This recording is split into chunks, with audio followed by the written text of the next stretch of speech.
سلامونه کتونکو د نړۍ تازه او مهمو خبرونو ته ښه راغلئ.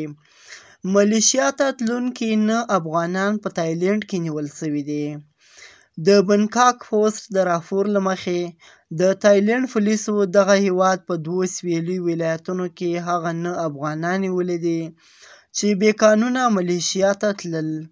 پولیسو ویلي دي چې له دې افغانانو سره یې د انساني قاچاقو په تور 3 تایلنډیان هم نیولي دي.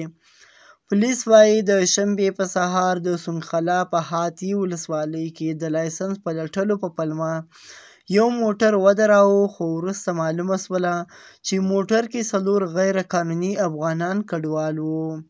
همدارنګه د پولیسو یوې بلې ډلې نونګجک ولسوالۍ په مورکایانګ سیمه کې یو موټر نیولی چې 5 غیر قانوني افغانان پکې ناست وو. پولیسو ویلي دي چې موټر چلوونکی او 9 تنه افغانان یې د پولیسو مرکز ته وړي دي. د څېړنو په مهال نیول شوي افغانانو پولیسو ته ویلي دي چې دوی د کمبودیا څخه تایلنډ ته د سکایو د ځنګلونو له لارې راغلي وو او دوی هر یو انساني قاچاقبرانو ته پیسې هم ورکړې وې تر څو یې دغه قاچاقبران تر ملیشیا پورې ورسوي.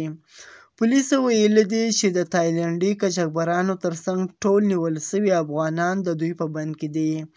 دغه راپورونه د نن ورځې تازه راپورونه دي چې په مختلفو رسنیو باندې خپاره شوي دي.